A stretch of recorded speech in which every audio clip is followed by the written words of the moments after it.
दोस्तों, आप सभी का हमारे अनन्या एकेडमी में स्वागत है। और आज हम आपको फिर से we are going to proceed further for figures of speech. और in my previous video if you see that I discussed you about certain types of figures of speech, जिसमें मैंने बताया था metaphor, personification, apostrophe.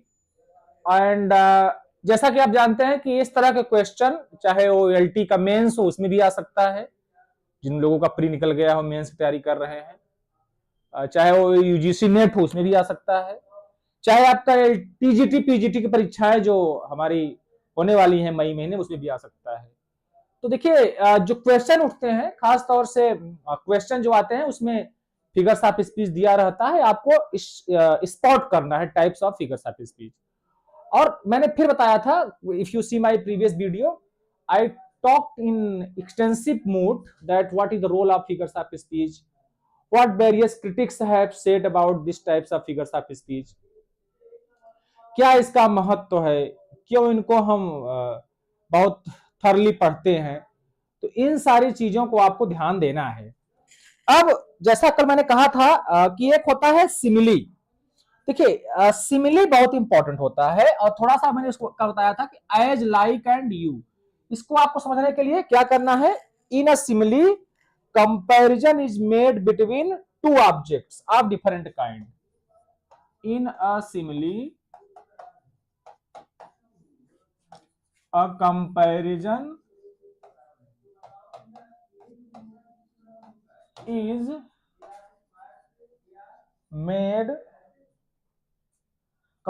is made between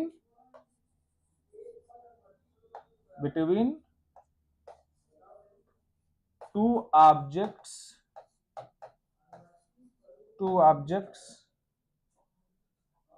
of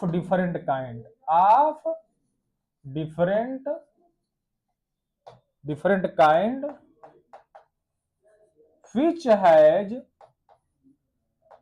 which has at least one thing in common. This is the definition.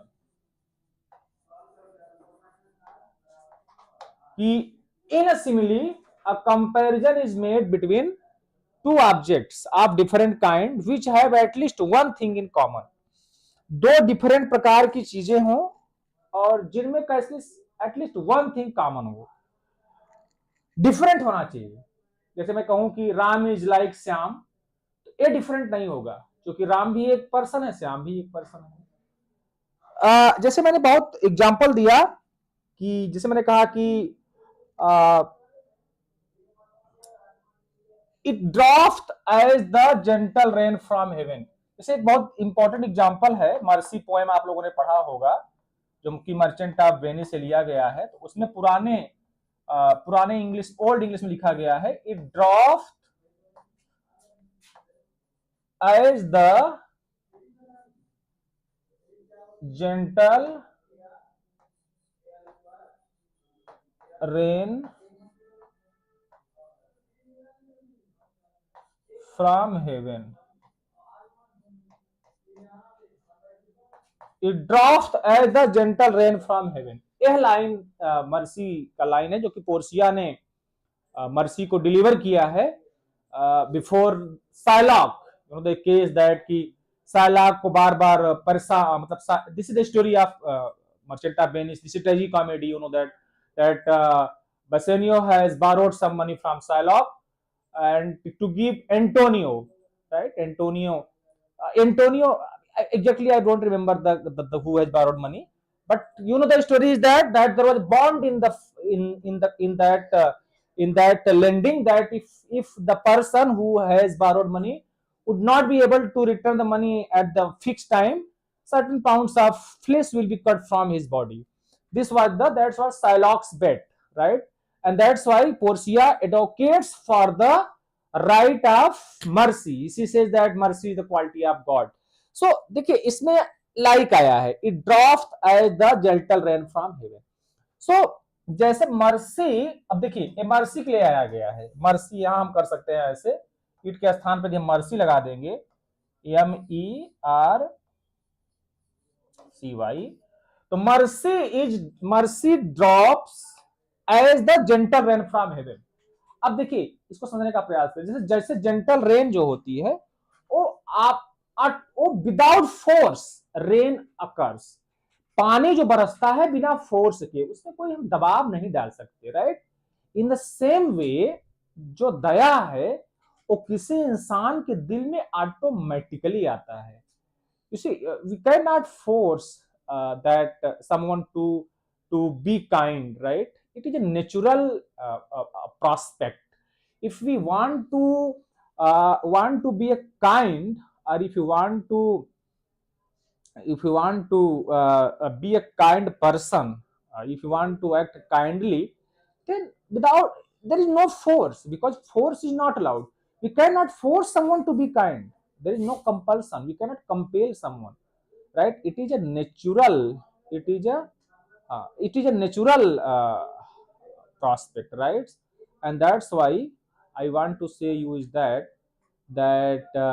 when you read this play, you find that it dropped as the gentle rain from heaven. So this is the interesting point, how beautiful this line has been written, right?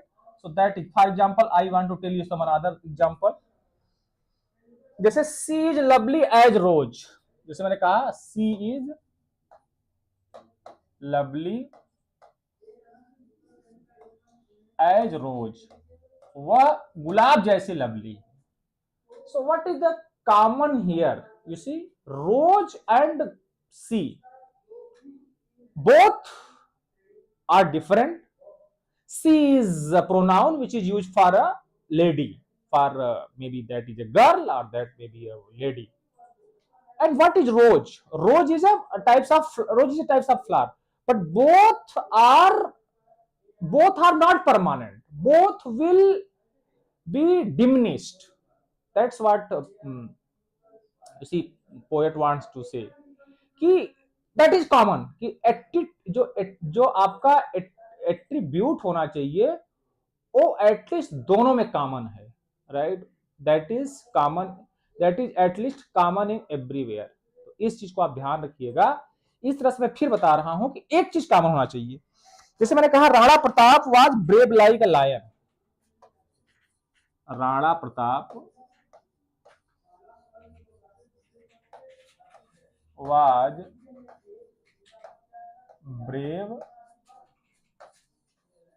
Like a lion, मतलब शेर जैसे वो बहादुर थे। तो अब राणा प्रताप एक human beings है, lion is lion है। हम नहीं कह सकते Rana Pratap is brave like Ranjit Singh, Maharaja Ranjit Singh. तो लायन और राणा प्रताप में तुलना कीजिए, दोनों जीव हैं, both are creatures, both will die one day, ठीक है। तो दोनों में डिफरेंसेस है, दोनों एक जैसे नहीं है। अंतर दोनों में क्या है कि दोनों, देखिए यही में आप ध्यान रखिएगा, दो चीजों की तुलना की जाती है और एज लाइक एंड सो, इनका होना अत्यंत जरूरी है, इनका होना अत्यंत जरूरी है। यदि ये नहीं है तो फिर हम तुलना नहीं कर सकते, समझने का प्रयास करिएगा। लेकिन दोनों में एक चीज कॉमन, दोनों डिफरेंस क्या है, एक इंसान है एक जानवर है। तो इस तरह से आप फिगर्स ऑफ स्पीच कहेंगे। तो मैंने कहा ये था फिगर्स ऑफ स्पीच। और जैसे मैंने कब बताया था कि मेटाफर एक बहुत इंपॉर्टेंट, अक्सर मेटाफर पूछा जाता है, मेटाफर को जरूर पढ़िएगा। और मेटाफर को मैंने प्रीवियस वीडियो में काफी कुछ समझाया था डिटेल में। Now next we come to another figures of speech that is called hyperbole. इसको कभी कभी हाइपरबोल कहते हैं, लेकिन हाइपरबोल मत कहिएगा, it is called hyperbole. And what is hyperbole?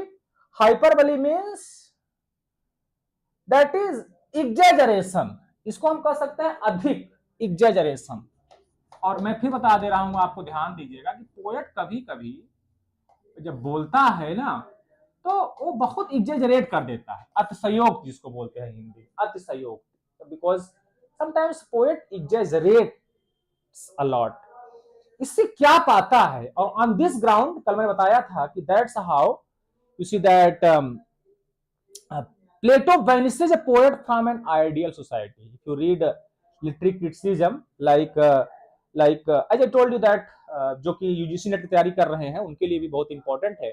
If you read literary criticism, it starts with Socrates, जिनको कि पॉइजन दे दिया गया था. Then his disciple was Plato, who vanishes a poet from an ideal society. Republic book 10th में पढ़ेंगे. On the ground that poet tells a lie. स्वाभाविक सी बात है कि जब हम अतिशयोक्ति बोलेंगे तो झूठ बोलेंगे. जैसे एक एग्जांपल है जो कि बहुत इंपॉर्टेंट है. जैसे कहा कि reverse of blood flowed on the battle field. एक एग्जांपल्स है reverse of the blood flowed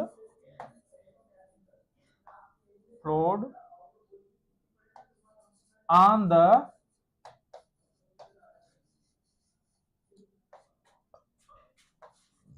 battle field.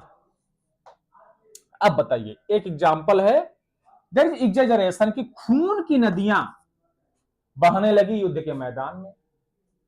That is obvious. युद्ध जब होता है तो it is very dangerous, it is very catastrophic, right. You know like Mahabharata and if you see that story of Ramayana और the first war, second world war, millions of people they succumb to death. But the point is कि खून की नदियां बह सकती हैं. इतना खून कहां से आएगा? I mean, is this possible? No, not at all. There is no possibility at all. लेकिन पोएट कहता है, यह क्या दिखाने का प्रयास करता है? इसके द्वारा पोएट दिखाना चाहता है कि बहुत ज्यादा मात्रा में लोग मरे. उसे भाव को समझने का प्रयास. जो लोग हिंदी पढ़ते होंगे, बहुत सारे लोगों ने हिंदी पढ़ा होगा, बीए में बहुत लोग हिंदी लेते हैं, उनमें है अभिधा, व्यंजना और लक्षणा. तो ये फिगर्स ऑफ स्पीच है और यही एक पोएट की क्वालिटी. इसीलिए हम पोएम को पढ़ते हैं.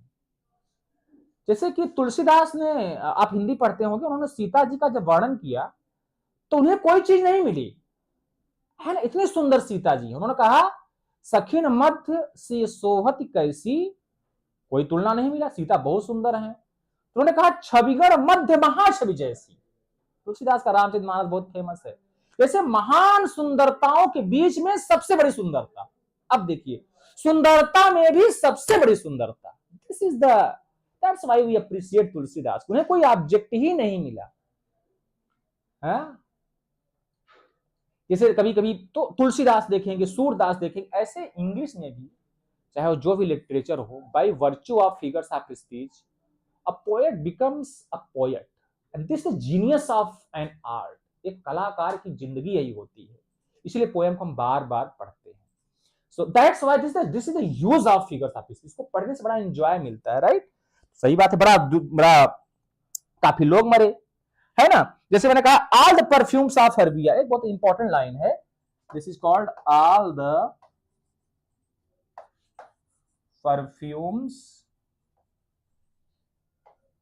Of Arabia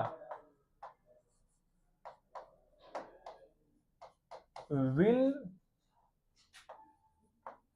not sweeten this little hand. This is another example कि अरब देश का सारा इत्र भी आ जाए तो जो हमारा हाथ है उसको उसमें खूबसूरती नहीं ला सकता, उसको शुद्ध नहीं कर सकता, उसमें महक नहीं ला सकता. Why? Who says this line? This line has been uttered by Lady Macbeth in Macbeth. You know why? What she says? She says that because of her pretext, you know that Macbeth murders King Duncan plus Banquo. Both were guests, and this is the basic जो कि आप लोग पढ़ेंगे Macbeth. That is the main plot of the Macbeth. Plot of Macbeth. You know, fair is foul and foul is fair. This is the theme. So the treatment of evil, the treatment of treachery, the treatment of betrayal, that is what Shakespeare has presented in his plays. Tragedy. और बाद में उसको realise होता है. Finally Lady Macbeth realizes that she has done something wrong. एक इंसान का एक बहुत बड़ी इंसान की एक this is the basic instinct of human being, right. इसी को जॉन कीट्स कहता है negative capability. he says negative capability, you know, जो कीट्स कहता है कि आखिरकार मारने से क्या मिला, कुछ नहीं। You see, that's what she says in Mahabharata, if you read, बाद में युधिष्ठिर को ज्ञान होता है कि उन्होंने किसको मार दिया, बाद में श्राप देते हैं अपनी माँ को, कुंती को, कि कर्ण मेरा उसका भाई था पांडवों का, और इस बात को किसने छिपाया था, कुंती ने। तो कहा माते आपने मुझसे कितना बड़ा पाप करवा दिया, you know. So in valery there is repentance, ये बहुत बड़ी बात है। This the poetic genius. कहते हैं कि हम जाने होते कि मेरे भाई होते तो लड़ाई ना करते, और आपकी वजह से महाभारत युद्ध हुआ। आज मैं श्राप देता हूं कि औरत कोई बात नहीं बचा पाएगी। सो मेरा कहना यह है कि देखिए, फिगर्स ऑफ स्पीच को आप इंजॉय करिएगा। If you read figures of speech you appreciate this, this is really very interesting chapter, right. तो वो कहती है कि अरब देश के सारे परफ्यूम आ जाए फिर भी हमारे हाथों को महक नहीं ला सकते। एज इफ उसको लगता है कि she has committed certain types of crime, उसने ऐसा हीनस क्राइम कर दिया है। She has committed so heinous crime that all the perfumes of Arabia will not sweeten this little hand. Am I right? That is another point. तो इन सारे example को देखिएगा और इसको पहचानना बहुत सरल होता है। Hyperbole means there is over statement, there is emphatic over statement. इसको केवल देखिएगा, इम्फैटिक ओवर स्टेटमेंट। मुझे विश्वास है इम्फैटिक ओवर स्टेटमेंट, बहुत ज्यादा किसी चीज को बढ़ा चढ़ा के कह देना। इसीलिए कहा गया है कि जहां न पहुंचे रवि वहां पहुंचे कवि, जहां रवि नहीं पहुंचते सूर्य न पहुंच पाए वहां कवि पहुंच पाए, because of imagination, because of certain powers, and this imagination has been referred by Plato in his poetics as an artistic recreation. He recreates, right? And that's why Plato, Aristotle says that poem is more philosophical than history in his book Poetics. इसको आप जरूर पढ़िएगा, आपके net के preparation के लिए बहुत जरूरी है, right? So this is called hyperbole, right? Like so that is how. Now then we come to the next figures of speech, that is called onomatopoeia. For example, these are very simple. Onomatopoeia. Now what is this onomatopoeia? If you read onomatopoeia, there is the sound of word, there is a sound of words. So sound of words and sound of object, जो object जिस चीज की बात की जाती है उसके sound को हमें पढ़ना है, you know. In this figures of speech sound is very important. So this is the name given to that artifice of language by which the sound of words is made to suggest or echo the sense. You see, the sound of word makes to echo the sense, to echo the sense, to echo the sense. This is called onomatopoeia, कि जो sound है words का यह eco करता है, इससे एक आवाज निकलती है और इसमें आपको कुछ नहीं करना है, एनिमल्स की आवाज पहचान लेना है। आज जाके आप रट लीजिए, जैसे स्नेक्स हिस, सांप जो है हिस करता है, फुफकारना, स्नेक हिस है ना, स्नेक हिसेज, ये हो गया।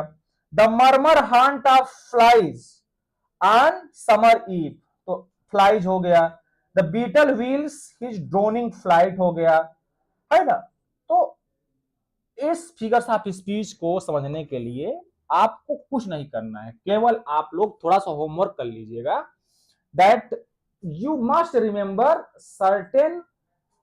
certain animals and their voice.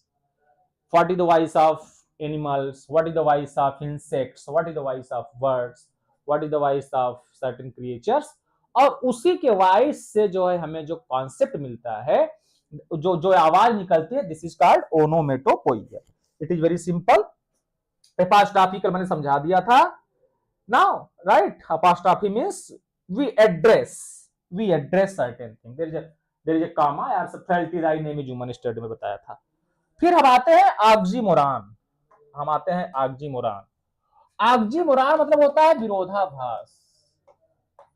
Oxymoron means होता है अपोजिट आइडियाज, अपोजिट, जिसको हम रिवर्सल भी कहते हैं। रिवर्सल, जैसे एक एग्जांपल है रिवर्सल। अब एंटीथीसिस से थोड़ा इसको समझने का, जो एंटीथीसिस जो होता है बहुत लॉजिकल होता है। उसमें जैसे जैसे मैंने कहा, it was the best of time, it is the worst of time, fair is foul, foul is fair, ये हो गया। तो विरोधाभास, दो अपोजिट आइडियाज है ना, antithesis whereby two contradictory qualities are predicated at once of the same thing. देखिए इसमें क्या होता है, two contradictory object, to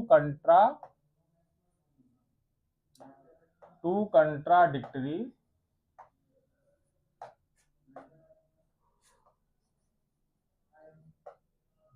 qualities are presented, two contradictory quality are presented at one of the same thing, at one of the same thing, यही है oxymoron. देखिए antithesis में जो है दो क्वालिटीज होते हैं, दोनों अलग अलग, one of the same thing, एक थिंग के लिए दो विरोधी बातें नहीं हो सकती, दैट इज एंटीथीसिस। को मैं समझाया था काफी की इन my previous video, what is thesis, thesis, antithesis, synthesis, ये होता है। जैसे मैंने कहा, बट इन ऑक्सीमोरॉन जैसे मैंने कहा लव इज बिटर स्वीट, एक एग्जांपल है, लव इज बिटर स्वीट, प्यार जो है कड़वा भी है और मीठा भी है। दिस इज, देखिए इसका मीनिंग समझिए, लव इज बिटर स्वीट, प्यार कड़वा भी है और मीठा भी है।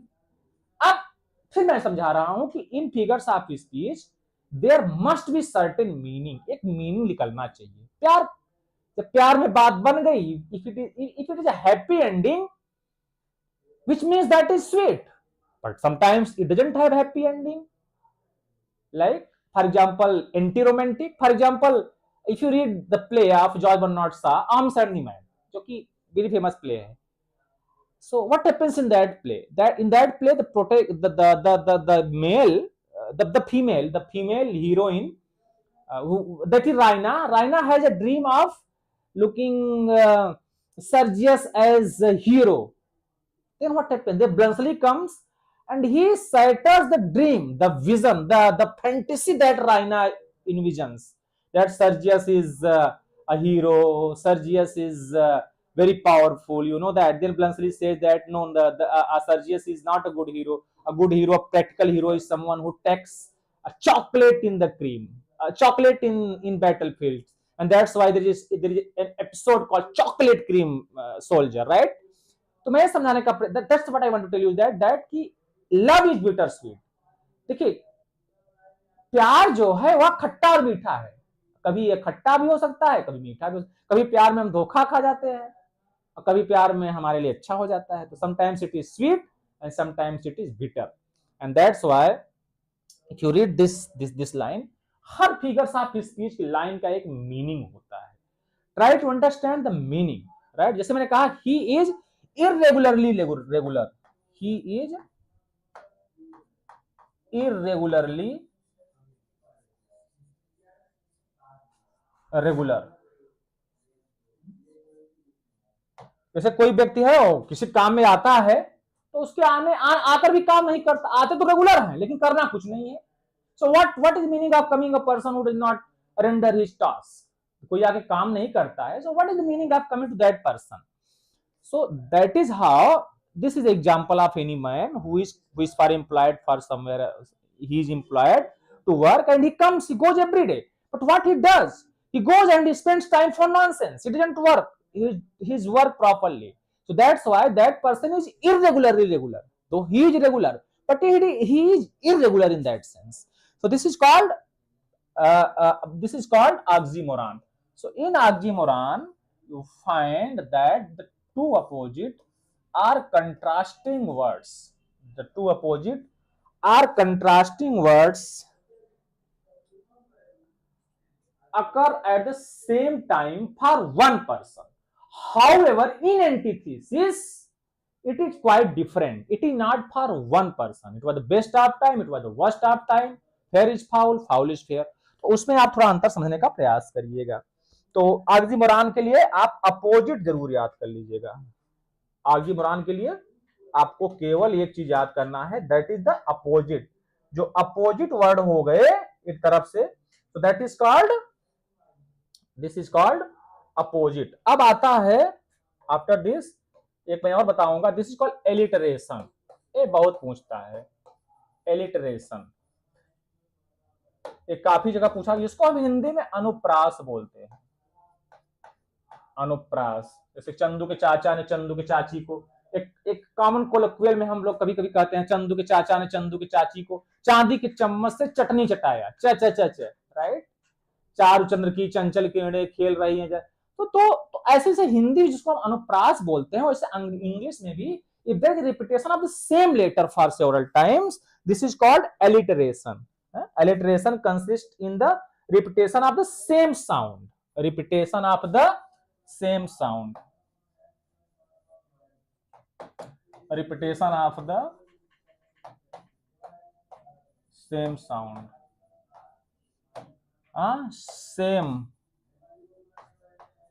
same syllable, repetition of the same sound or same syllable, right? That is called alliteration. तो जैसे मैंने कहा, एक बहुत इंपॉर्टेंट क्या होता है, द फरो फॉलोड फ्री। जैसे मैंने एग्जांपल कहा, द फरो फॉलोड फ्री, ये हो गया, द फरो फॉलोड फ्री, है ना, एक हो गया। दूसरा मैंने कहा, how high his honour holds his haughty head, how high his, how high his honour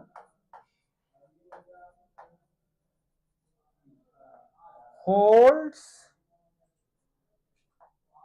how high his honor holds his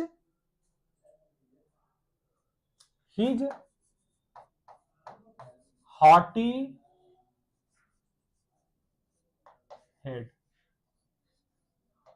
That's H H H H H H H H. So same syllable, several times of syllable. So repetition वाले शब्द को हम alliteration कहते हैं। बहुत ही सरल होता है। To recognize any alliteration is very easy, because how will you recognize this? In this, if you have to understand this, that there is a repetition, यदि repetition हो गया, so this is called your alliteration। ठीक है, तो alliteration समझ लीजिए। अब एक बहुत बड़ी बात होती है, एक मैंने कहा there is irony। irony थोड़ा टफ होता है, you know, irony is very difficult। irony means होता है the difference between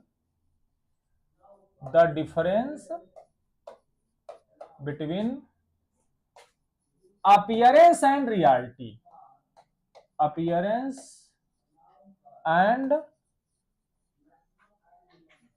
reality। जैसे मैंने कहा, कहीं पे निगाहें कहीं पे निशाना, है ना, निगाहें कहीं पे है, निशाना कहीं पे है। So the difference between appearance and reality.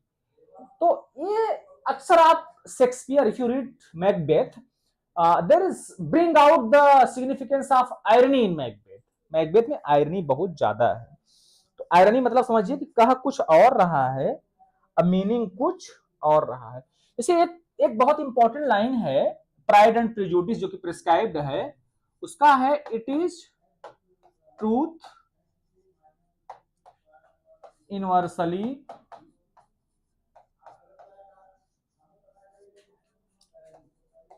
acknowledged, fact that a single man must have a possession for the wants of wife। कि एक जो आप देखिए ए है opening lines of Pride and Prejudice, Pride and Prejudice, ये publish हुआ था 1830 में। It is written by Jane Austen, जो कि आपके सिलेबस में भी है एलटी में। तो इसमें कहता है कि it is truth universally acknowledge fact that a single man must have a position for the wants of wife. तो उसकी और लाइन है that a single man if you want to live a good life he must have a want of wife. But in fact what happens in the story in this novel, in this novel you find that the 5 grown up daughters of Mr. and Mrs. Bennet, they are in need of husband. They are Lydia, Elizabeth, Jane, Lydia, Kitty, and one is also. So they have 5 daughters and they are in love, they are in want of a husband to live a proper life, right? So that is how, if you read the play, if you read this novel, there is irony, right? So that is irony. So irony means that is a mode of speech in which the real meaning is exactly the opposite of the said meaning. जो लिखा गया है उसका opposite जो होता है, this is called irony. ठीक है, तो आज मैं स्टॉप करता हूं।